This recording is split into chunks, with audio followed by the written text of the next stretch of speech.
Dongfeng Motors is preparing to drop the M Hunter, an eye-grabbing cross between an SUV and a side-by-side that includes a roll cage cab and loads of clearance.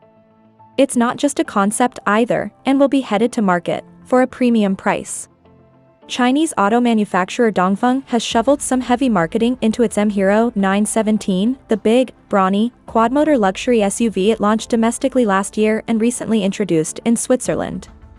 Now it's about to switch on a flashier campaign for a new 4x4 variant ready for anything and everything Mother Nature can hurl at it. It's called the M Hunter and it features an eye-grabbing design with a roll cage cab and loads of ground clearance.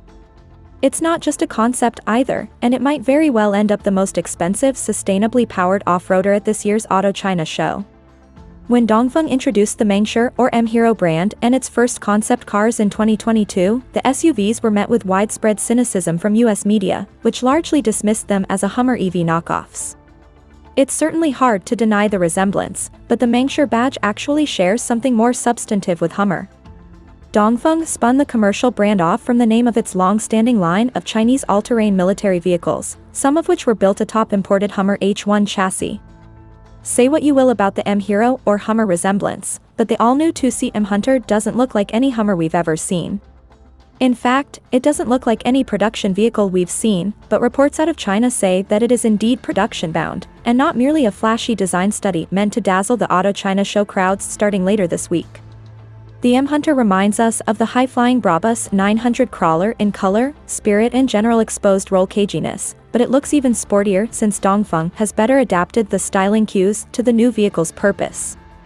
The front end gets compacted by a re-angled bumper design that maximizes front tire clearance, as well as a smaller, more focused grille and sharpened headlamps. The rear follows suit, showing off some bright red suspension arms that would normally be at least partially obscured by body and bumper work. The production 917 isn't exactly a skinny, lithe piece of bodywork, but the M Hunter appears to bulge out even more above and around the wheels, though that might just be an effect of its fenders muscling straight out off the bones of its skeletal roll cage. The four-wheeler is pictured without a windscreen and with tiny door panels that remind us a bit of traction boards, though they don't look particularly helpful for rescuing spinning tires. What remains unknown, at least for the next few days, is the powertrain lurking behind the M Hunter's genre-bending bodywork. The M Hunter will have more wheel torque and ground clearance than any current Chinese vehicle. It also says it'll be more expensive than the typical Chinese off-road vehicle, so we'd reckon it'll certainly start above the $96,000 base price of the M Hero 917 BEV, the more expensive of the two 917 configurations. We'll look to learn more about the M Hunter when this year's Beijing International Auto Exhibition opens on April 25th.